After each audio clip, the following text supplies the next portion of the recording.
तुझी चूक नव्हतीस का? अगं मी तेच सांगतोय, मी फक्त त्यासोबत होतो, मी काहीच नाही केलं. मग चिठ्ठी लिहायला आणि द्यायला कोणी मदत केली?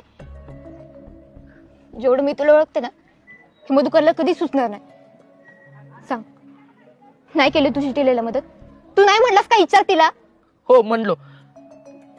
अगं अगं तो मधुकर ऐकतच नव्हता. आपल्या दोघांनी बोलताना बघितलं की त्याला बी त्या ज्योतीवर बोलावं असं वाटत होतं. म्हणून मग तू त्याला शिकवलंस कसं बोलायचं, काय करायचं? अभिजित, एवढ्या वर्षात मी शाळेतल्या कुठल्याच मुलाबर कवच बोलले नव्हते. तुम्ही जसं ज्योतीच्या मागे लागला तशी 7वी पासून माझ्या मागे यायची पोर. शाळेतली, शाळेबाहेरची, अगदी घरात पावतर.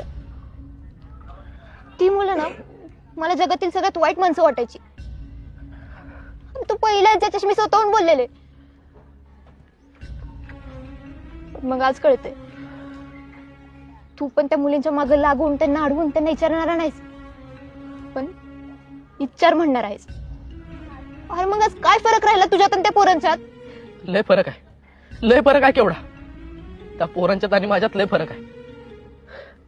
आणि तू असं जरा काय झालं की आधीच समजा कसं सरते. जरा काय झालंय अभिजित? अरे ते पोरगी म्हणून विचार कर, किती अवघड आहे माझ्यासाठी.